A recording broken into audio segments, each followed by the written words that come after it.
हम लोग इस वीडियो में डिस्कस करने वाले हैं जीन थेरेपी के बारे में। जीन थेरेपी, पहले तो इसको समझिए ये है क्या।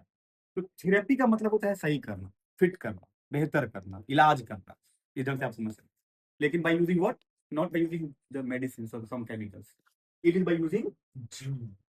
मतलब जीन के हेल्प से अगर हम किसी भी बीमारी को, जो मोस्टली और 100% कॉन्जेनाइटल जेनेटिक डिसऑर्डर ही होता है, जन्म से होने वाली कई बीमारियां ऐसी हैं जिसको हम जीन थेरेपी से सही कर लेते हैं। अब कैसे, यह बीमारी होती क्यों है, तो उसके लिए एक टर्म आपको समझना चाहिए, डिफेक्टिव जीन के कारण या अलील के कारण। एलील के कारण या जीन के कारण कोई बीमारी हो गई, उसको आपने कह दिया जेनेटिक डिसऑर्डर। अब अगर हम ये पता कर ले कि कौन सा जीन या कौन सा एलील डिफेक्टिव हो गया है, तब तो हमारे पास उसका इलाज भी हो जाएगा। आपके दिमाग में कैसे ये कैसे हो सकता है? तो जीन क्या है? वही ट्रिपलेट कोडॉन है ना, यू यू यू ए जी जी ए सी सी, जो हम लोग प्रोड्यूस करते हैं। अब वो है क्या? तो वो भी तो कोई केमिकल कंपाउंड ही है। Guanine, adenine, thymine, cytosine, uracil, ये सभी क्या है? They are all are the compounds, they all are the nitrogenous base. तो इसका मतलब हम उसको सही भी कर सकते हैं, हम बना भी सकते हैं, हम उसको रिप्लेस भी कर सकते हैं।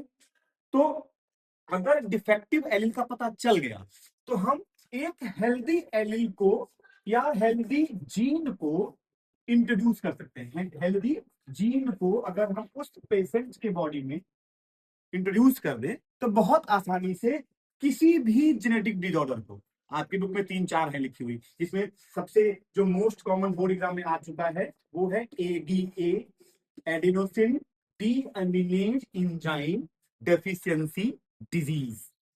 एडिनोसिन डीअमीनेज एंजाइम है, वो उस पेशेंट में नहीं बनता है। और क्यों नहीं बना? तो इसका मतलब वो प्रोटीन या वो आरएनए जो इस एंजाइम को बनाने के लिए रिस्पॉन्सिबल है, वो डिफेक्टिव है, वो मिसिंग है, या वो ऑल्टर्ड है, या वो नॉर्मल जीन नहीं है।